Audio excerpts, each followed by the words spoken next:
Fala pessoal, tudo bem? Você já imaginou conectar a literatura, em particular a literatura russa, com a história das ideias, e entender como que isso mudou o pensamento ocidental e como isso influencia a nossa visão política, a nossa visão de mundo até hoje? Pois é, eu também não tinha ideia disso, mas foi quando eu li esse livro aqui, O Porco Espinho e a Raposa, do pensador Isaiah Berlin, que eu comecei a ter muitas ideias e isso ficou mais claro para mim. Então, se você quiser também aprender um pouquinho sobre isso, continue aqui no canal, vou falar mais sobre esse vídeo. Mas antes, vou me apresentar. Meu nome é Ricardo Malaquias e esse é o meu canal onde eu falo de livros, onde eu falo das minhas aventuras literárias, compartilho as minhas ideias que eu aprendi nos livros e minha interpretação. Então, qualquer falha aqui não é um problema do autor, e sim um problema meu. Agora, se você quiser ajudar o canal, por favor, compartilhe, se inscreva para receber os vídeos quando toda semana aqui tem vídeos novos. Então, ajude a disseminar essa ideia, dê um like, compartilhe e eu ficarei muito grato. Mas é isso aí. Vamos lá, então, a ideia, a minha interpretação desse livro aqui, de novo, Porco Espinho e a Raposa.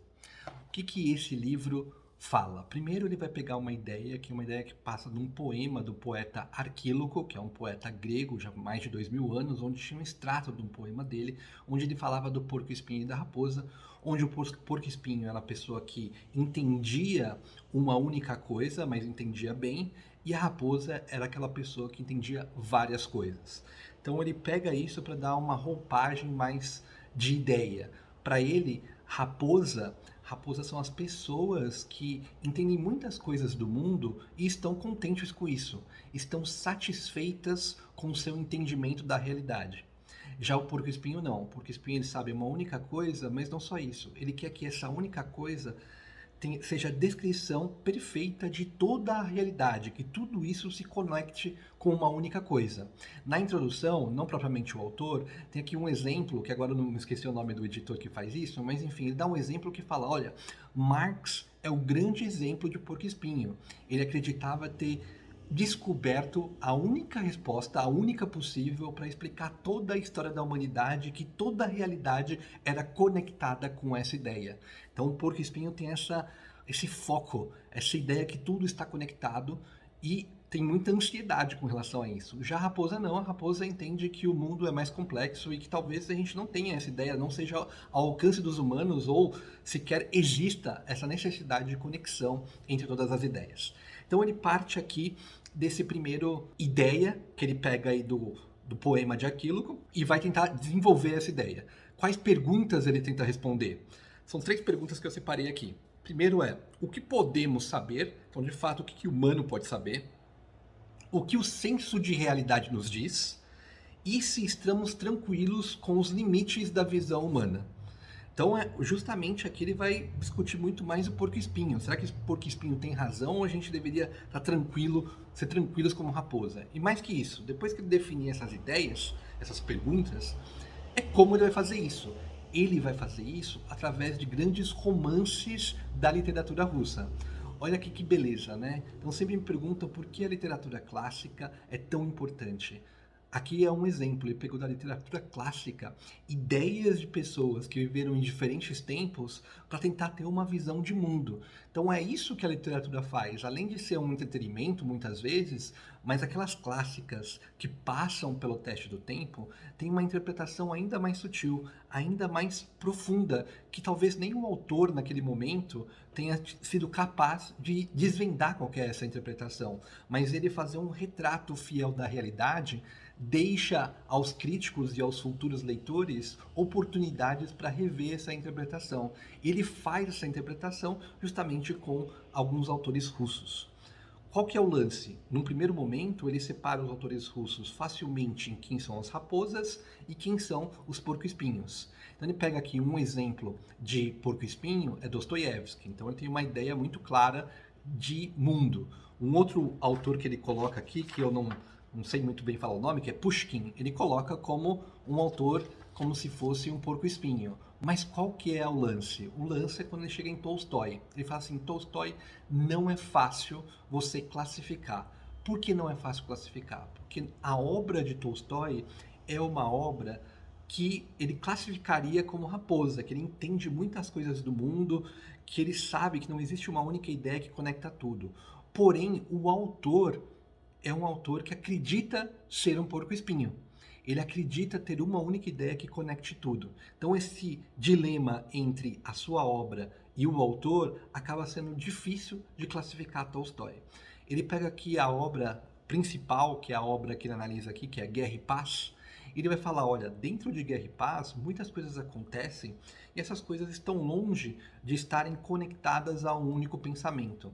Só que entremeado a esse livro de Guerra e Paz, e aqui eu faço um parênteses, eu também não li Guerra e Paz, mas sei que se trata aí das guerras napoleônicas do ponto de vista dos russos e também de Napoleão, então conta toda essa história, e aí vai falar quem perde e quem ganha. Não é porque tem um líder melhor ou tem um recurso melhor, mas enfim, é quase que por um acidente as coisas acontecem como acontecem. E no meio desse livro, ele para fazer algumas digressões filosóficas.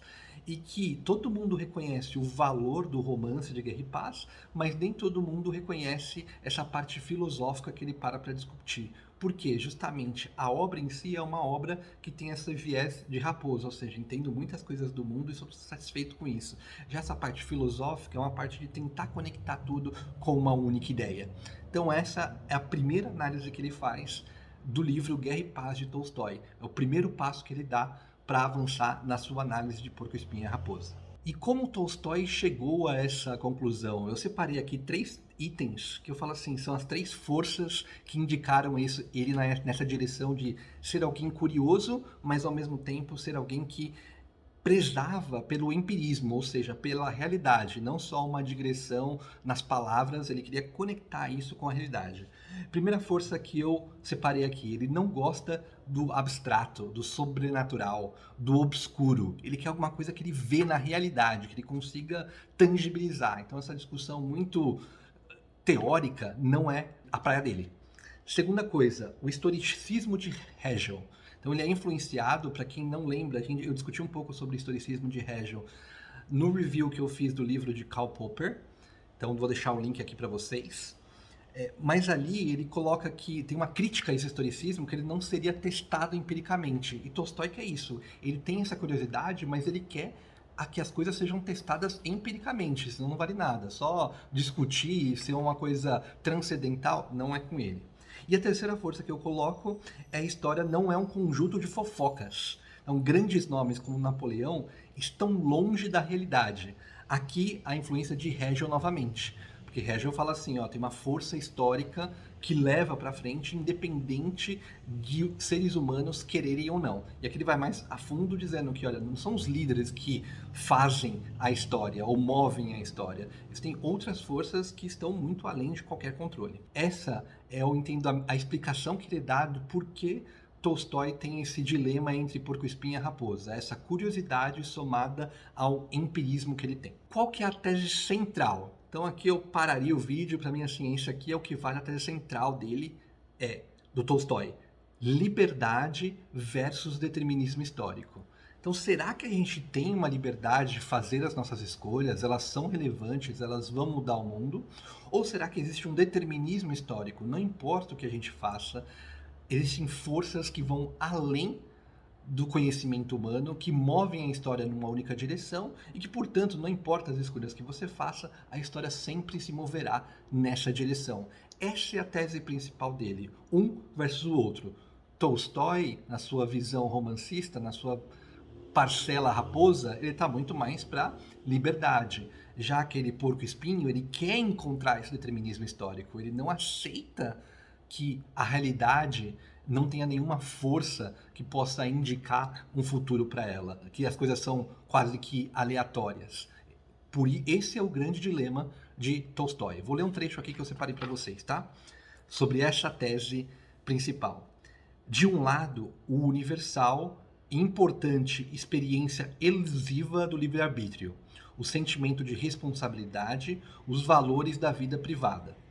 De outro, a realidade inexorável do determinismo histórico, não experimentado diretamente, mas sabidamente verdade sobre bases teóricas irrefutáveis. Esse é um trecho que eu pego do livro, eu fiz aqui uma tradução livre porque o livro é em inglês, mas que ele fala, de um lado você tem ali o dia a dia e do outro você tem o determinismo histórico. Quem é o vencedor? Esse é todo o dilema de Tolstói que o consumiu por toda a sua vida. Ao final da sua vida, Tolstói era um grande guru, onde as pessoas iam atrás dele para ter algum insight, e essa ideia de guru vem essa ideia de ser o porco-espinho que poderia conectar toda a realidade a partir de uma única ideia. Quais foram as influências de Tolstói? E aqui ele vai analisar alguns nomes que influenciaram Tolstói. Primeiro, Rousseau e alguns poetas russos, que eu não sei os nomes aqui, Slavofilos, não sei se é exatamente assim que pronuncia, que ele concordava com o diagnóstico da história não racionalizável, mas não com a solução, essa inspiração de artista. Eles acreditavam que o artista poderia se conectar com a realidade nos momentos de inspiração. De novo, para Tolstói não era o suficiente, porque ele era muito empirista. Ele também fala da influência de Schopenhauer, as limitações de conhecer o mundo e suas múltiplas variáveis. Então, será que a gente é capaz de entender o mundo em toda a sua totalidade? Será que isso é possível? Então, já ficou com essa dúvida também de Schopenhauer. E Stendhal e de Maistre também foram influências dele, mais esse segundo de Maistre, onde ele entra em mais detalhes aqui dentro do livro. E a primeira influência de de Maistre foi utilizar algumas cartas que ele passa no período das guerras napoleônicas, porque ele viveu essa época, para descrever alguns capítulos do seu livro Guerra e Paz. Então já tem uma inspiração aí literária do de Maistre.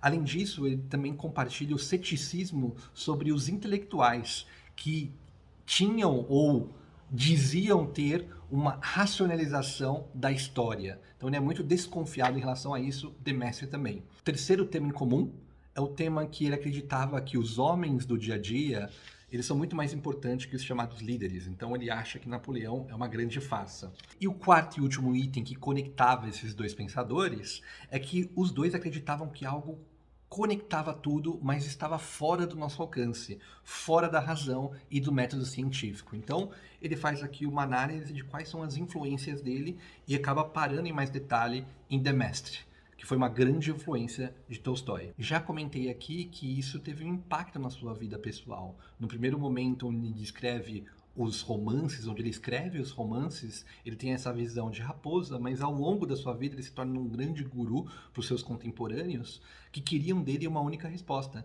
E ele nunca conseguiu dar essa única resposta. Então ele ficava procurando, mas ao mesmo tempo tudo que indicava dentro das suas obras, ou seja, ele era muito apaixonado pelo empirismo, ele não conseguia conectar a realidade com essa ideia de ter uma ideia única que poderia explicar tudo, sendo ela ao alcance dos humanos ou não. Ele nem chegou a isso.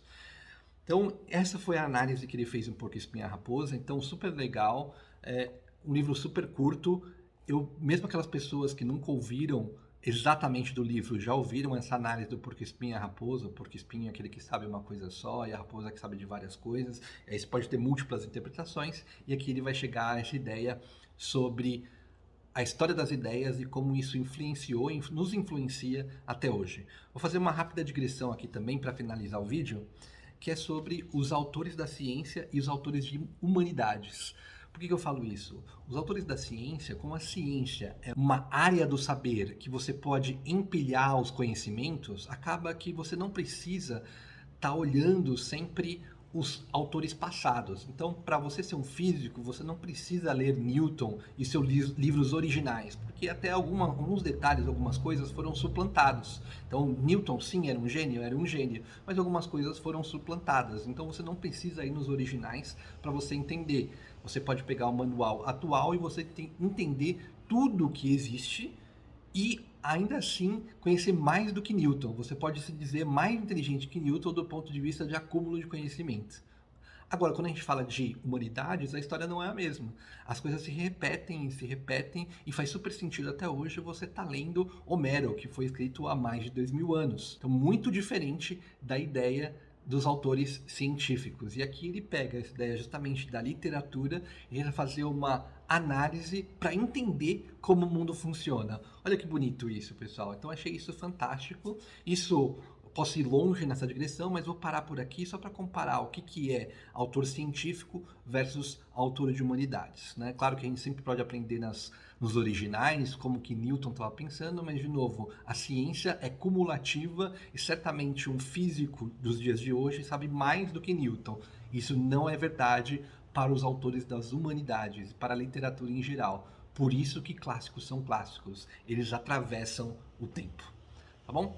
Fico por aqui, novamente espero que tenham gostado, compartilhem, comentem, deem um like, agradeço bastante o suporte que vocês dão no canal. Um beijo!